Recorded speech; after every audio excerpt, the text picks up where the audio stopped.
انہی کی شان محبوبی دکھائی جانے والی ہے۔ محشر کا انعقاد کر کے پوری خلقت کو شان محبوبی دکھانا مقصود ہے، ورنہ قبر سے نکل کر اعمال نامہ ہاتھ میں دے دیا جاتا اور اعلان کر دیا جاتا کہ جنت والے جنت میں جائیں، دوزخ والے دوزخ میں جائیں، مگر ایسا نہیں ہوگا، بلکہ بزم محشر سجا کر پیارے نبی کی شان محبوبی ظاہر کی جائے گی۔ قیامت میں حضور کے اختیارات اور رب کی بارگاہ میں مقام دیکھ کر شفاعت کی بھیک لینے کے لیے دوڑیں گے، قفل شفاعت حضور ہی کھولیں گے، اس وقت کا ماننا فائدہ نہیں دے گا۔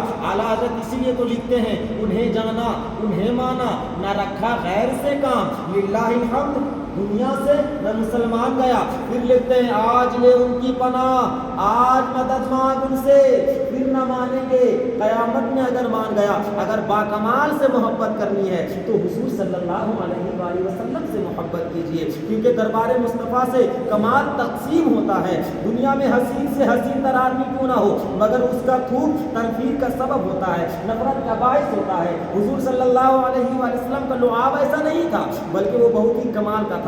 مدینہ منورہ میں جب لوگ پانی کے لیے کنواں کھودتے، اگر پانی کھارا نکلتا تو حضور صلی اللہ علیہ وآلہ وسلم کی خدمت میں حاضری دیتے۔ حضور یا تو خود کنویں پر جا کر اپنا لعاب دہن ڈالتے، یا پھر صحابہ آپ کا لعاب دہن لے جاتے، اور لعاب دہن کی برکت سے کنویں کا کھارا پانی میٹھا ہو جاتا۔ حضور صلی اللہ علیہ وآلہ وسلم کی بارگاہ میں دو صحابی حاضر تھے، رات کافی ہو گئی۔ ہمارے زمانے میں لائٹ کی ہر سہولت موجود ہے، ہر جگہ ہر کھمبے میں ایک لائٹ ہوتا ہے میرے پیارے اسلامی بھائیوں، مگر اس زمانہ میں ایسا نہیں تھا، راستے میں گھپ اندھیرا ہوتا تھا۔ صحابی کہتے ہیں، ہم نے حضور سے عرض کی، یا رسول اللہ روشنی نہیں ہے، گھر جانا ہے، اے میرے آقا کچھ انتظام فرما دیجیے۔ اب دیکھیں صحابی کا عقیدہ دیکھیے، مانگ بھی رہے ہیں تو کس سے مانگ رہے ہیں؟ اب شاعر کہتا ہے، مانگنے کا شعور دیتے ہیں، جو بھی مانگو حضور دیتے ہیں، اور مانگنے والا ہو اگر کوئی میرے آقا ضرور دیتے ہیں، اور ہم نیازی کسی سے کیوں مانگے،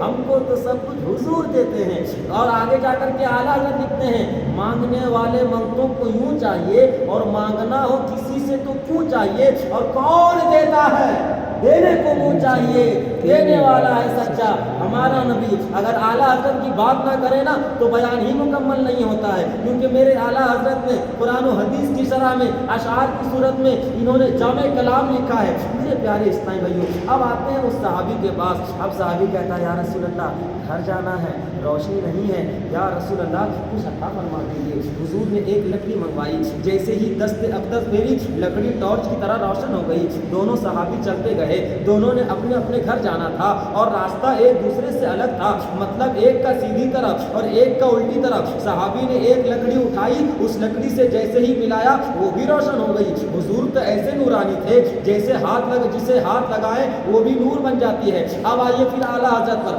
اعلیٰ حضرت لکھتے ہیں، تیری نسل پاک میں ہے بچہ بچہ نور کا، تو ہے عین نور تیرا، سب گھرانہ نور کا۔ اب اعلیٰ حضرت چاند اور سورج کی چمک کے متعلق فرماتے ہیں، یہ جو مہر و وما پہ ہے اطلاق آتا نور کا، بھی تیرے نام کی ہے استعارہ نور کا۔ پہلی تاریخ کا چاند پیارا لگتا ہے، اور اس چاند کو ماہ نو کہتے ہیں۔ تنخواہ دار کو پہلی تاریخ کو تنخواہ ملتی ہے۔ اعلیٰ حضرت ماہ نو کو مخاطب کرتے ہوئے کہتے ہیں، اے چاند مہینہ شروع ہو گیا، روشنی چاہیے تو اپنا کشکول لا، اور نبی کریم صلی اللہ علیہ وآلہ وسلم کے پورے مہینے کی خیرات لے جا۔ پھر اعلیٰ حضرت آگے لکھتے ہیں، بھیک لے سرکار سے لا جلد کاسا نور کا، ماہ نو طیبہ میں بڑھتا ہے مہینہ نور کا۔ میرے پیارے اسلامی بھائیوں، بات ہو رہی ہے ہمارے حضور صلی اللہ علیہ وآلہ وسلم سے محبت کرنے کی وجہ، اسی ٹاپک پر ہمارا بیان چل رہا ہے۔ اس سے پہلے بتایا گیا ہمارے حضور میں کمال بھی ہے، کمال کی وجہ سے محبت ہوتی ہے۔ عموماً یہ اگر کسی کے اندر کمال ہے تو کمال کی وجہ سے محبت ہو جاتی ہے،